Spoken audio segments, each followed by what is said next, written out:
Hello everyone and teacher for your question. If 1.6 gram of SO2 and 1.5 into 10 raised to 20 molecule of H2S are mixed and allowed to remain in contact in closed vessel until the reaction, तो यहाँ पे reaction दिए twice of H2S plus 1 SO2 it gives thrice of sulfur plus twice of H2O. Proceed to completion. Which of the following statement is true? तो यहाँ पे एक reaction दिया है हमें H2S SO2 के बीच एक रिएक्शन हुआ है और यहाँ पे हमें कौन सा स्टेटमेंट ट्रू है ऐसा पूछा है और जो रिएक्शन है उसका आपको H2S और SO2 का गिवन डाटा दिया है कि कौन कितना रिएक्ट हो रहा है। तो यहाँ पे हमारे पास जो रिएक्शन है वो रिएक्शन कुछ इस तरह से है कि जो हमारे पास गिवन दिया हुआ है यहाँ से हमें ये समझ में आ रहा है कि H2S के 2 मोल पे SO2 का 1 मोल डिकम्पोज हो रहा है। तो यहाँ पे मैं 2s2 1s2 3s2 2 ये स्टोइचियोमेट्री है और यहाँ से हमें ये समझ में आ रहा है कि 2 मोल ऑफ H2S डिकम्पोज होने पे 1 मोल SO2 डिकम्पोज हो रहा है, तो आधे में डिकम्पोज हो रहा है और 1 मोल SO2 डिकम्पोज होगा तो उसके 3 टाइम्स आपको सल्फर मिलेगा और 2 टाइम्स आपको वाटर मिलेगा। तो यहाँ पे हमें H2S जो दिया है उसके नंबर ऑफ मॉलिक्यूल दिए, तो यहाँ पे जो गिवन दिया है वो मैं यहाँ पे लिखता हूँ 1.5 इंटू 10 रेज़ टू 22 और यहाँ पे SO2 का जो गिवन दिया है वो मास दिया है तो 1.6 ग्राम। अभी जो दोनों गिवन दिए वो हम दोनों नंबर ऑफ मोल के अंदर कन्वर्ट करते हैं, तो यहाँ पे नंबर ऑफ मोल क्या हो जाएगा, उसके नंबर ऑफ मॉलिक्यूल्स हमारे पास है 1.5 into 10 raise to 22 H2S molecule और डिवाइड बाय यहाँ पे 6.023 इंटू 10 रेज़ टू 23।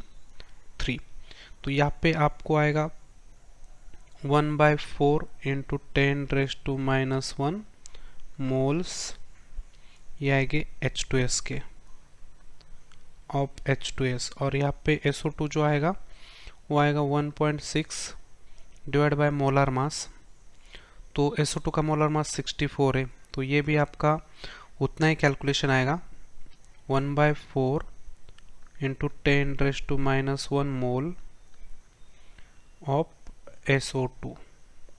तो यहाँ पे दोनों के नंबर ऑफ मोल यहाँ पे आ गए, तो यहाँ पे दोनों के नंबर ऑफ मोल आ गए, तो ये नंबर ऑफ मोल है H2S के और ये नंबर ऑफ मोल है SO2 के, तो सेम नंबर ऑफ मोल है। यहाँ पे कैलकुलेशन करेंगे तो कैलकुलेशन कुछ इस तरह से आएगा 2.5 इंटू 10 रेज़ टू -2 मोल्स ये आएंगे H2S और यहाँ पे भी SO2 के भी उतने आएंगे 2.5 into 10 raise to -2 moles of SO2। तो दोनों की मोल सेम है, तो यहाँ पे यदि दोनों की मोल सेम है तो यहाँ पे आपको जो स्टोइचियोमेट्री के हिसाब से समझ में आ रहा है, तो यहाँ पे आप देख सकते हैं कि 2 मोल H2S जब डिकम्पोज हो जाता है तो उसके साथ 1 मोल SO2 डिकम्पोज हो जाता है, तो आधे में डिकम्पोज हो रहा है, तो H2S का डिकम्पोज पूरा का पूरा हो जाएगा तो उसके आधे में SO2 का हो जाएगा। तो हम H2S के हिसाब से हमें बोलना पड़ेगा क्योंकि H2S हमारा लिमिटिंग है, तो यहाँ पे SO2 के हिसाब से बोला जाए तो SO2 जितना डिकम्पोज हो रहा है उसके डबल में H2S चाहिए, तो इसका 2.5 इंटू 10 रेज़ टू -2 इतना डिकम्पोज हो गया तो इसके डबल में चाहिए, तो यहाँ पे डबल में नहीं, इसका मतलब ये जो H2S जो है वो हमारे पास लिमिटिंग है, तो लिमिटिंग कितना डिकम्पोज हो रहा है पूरा का पूरा डिकम्पोज हो जाएगा, उसके आधे में ये डिकम्पोज हो जाएगा। तो यहाँ पे मैं रिएक्शन एक बार फिर से लिखता हूँ कि 2 mole of H2S plus 1 mole of SO2 it gives यहाँ पे 3 mole of sulphur plus 2 mole of H2S। तो यहाँ पे इसका हमारे पास गिवन जो है वो है 2.5 इंटू 10 रेज़ टू -2, इसका भी गिवन है 2.5 into 10 raise to -2, but actual में इसका यूज़ कितना होगा, तो इसका तो पूरा का पूरा यूज़ हो जाएगा तो इसका बचेगा 0। यहाँ पे इसका यूज़ कितना हो जाएगा, आधे में। ये इसका जितना यूज़ हो रहा है उसके आधे में, तो यहाँ पे उसके आधे में मतलब 2.5 इंटू 10⁻⁻² डिवाइड बाई 2। तो यहाँ पे बचेगा कितना, यहाँ पे इसका बचेगा 1.25 इंटू 10⁻⁻²। इतना SO2 बचेगा, एक्सेस, इतना मोल एक्सेस बचेगा ऑफ SO2 गैस। तो यहाँ पे सल्फर कितना बनेगा, सल्फर कितना बनेगा, जितना मोल SO2 डिकम्पोज हो रहा है उसके 3 टाइम्स सल्फर यहाँ पे बनेगा।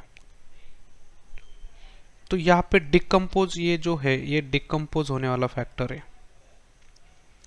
ये हमारे पास गिवन फैक्टर है, ये गिवन था। तो गिवन कितना भी हो सकता है, उसमें से डिकम्पोज कितना हो रहा है वो हमने यहाँ से H2S से प्रेडिक्ट किया। तो यहाँ पे SO2 का डिकम्पोज कितना हो रहा है, दिस इज द डिकम्पोज, ये डिकम्पोज हो रहा है। तो यहाँ पे सल्फर का कितना बनेगा, उसके 3 टाइम्स, मतलब ये जो आपका डिकम्पोज हो रहा है, तो जो डिकम्पोज हो रहा है वो पहले लिख रहा हो यहाँ पे, ये डिकम्पोज हो रहा है और फॉर्म कितना हो रहा है यहाँ पे इसके 3 टाइम्स, उसके 3 टाइम्स, तो इतना फॉर्म हो जाएगा। This is the formation of sulphur, ये सल्फर फॉर्म हो जाएगा। और H2O, यहाँ पे H2O जो है H2O, तो यहाँ पे H2O जो बनने वाला है, यहाँ पे देख सकते हैं H2O, वो इसका जितना डिकम्पोज हो रहा है उसके डबल में, इसका जितना डिकम्पोज हो रहा है उसके डबल में H2 फॉर्म हो रहा है। तो इसका डिकम्पोज इतना हो रहा है तो उसके डबल में, तो यहाँ पे इसका डिकम्पोज कितना हो रहा है, पहले इतना डिकम्पोज हो रहा था H2S, उसके डबल में, तो ये रहेगा आपका वाटर का फॉर्मेशन। तो this is the formation of water. तो अभी उस बीकर के अंदर कौन कौन एग्जिस्ट हो गए, तो एक बीकर के अंदर ये रिएक्शन होगी, उस बीकर के अंदर आपका SO2 एक्सेस रहेगा।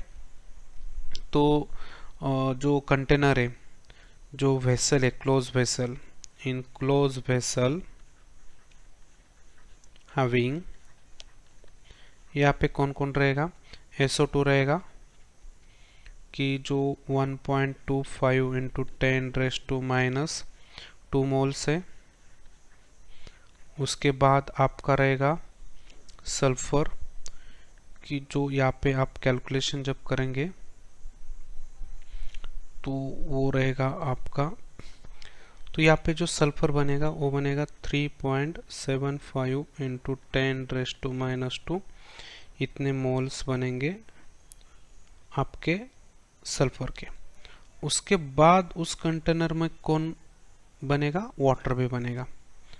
तो H2O के कितने बनेंगे, 2 से 2 कटेगा, तो यहाँ पे आपके 2.5 इंटू 10⁻⁻² ये मोल्स बनेंगे आपके वाटर के। तो यहाँ पे आप देख सकते हैं SO2 का जितना डिकम्पोज हो रहा है, SO2 का ये एक्सेस है, तो दिस इज द एक्सेस। और इसके पहले हमने H2S वो आपका जोरो है, तो इस जोरो है, इसको इस लिमिटिंग बोलेंगे,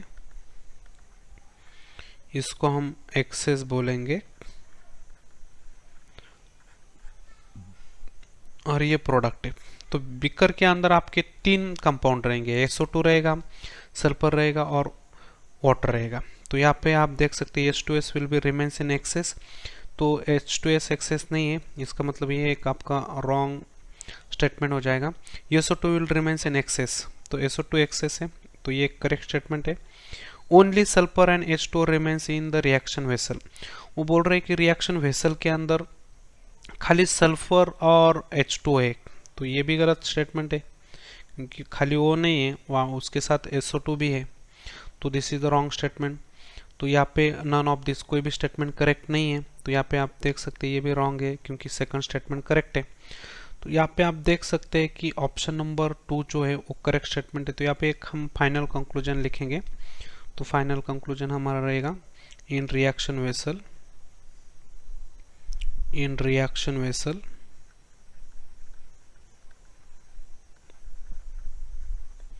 vessel contain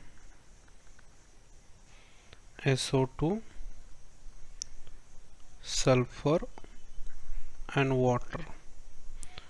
तो यहाँ पे only option second is correct. तो यहाँ पे आप देख सकते हैं option number 2 is a correct answer. I have to understand the explanation. Thank you.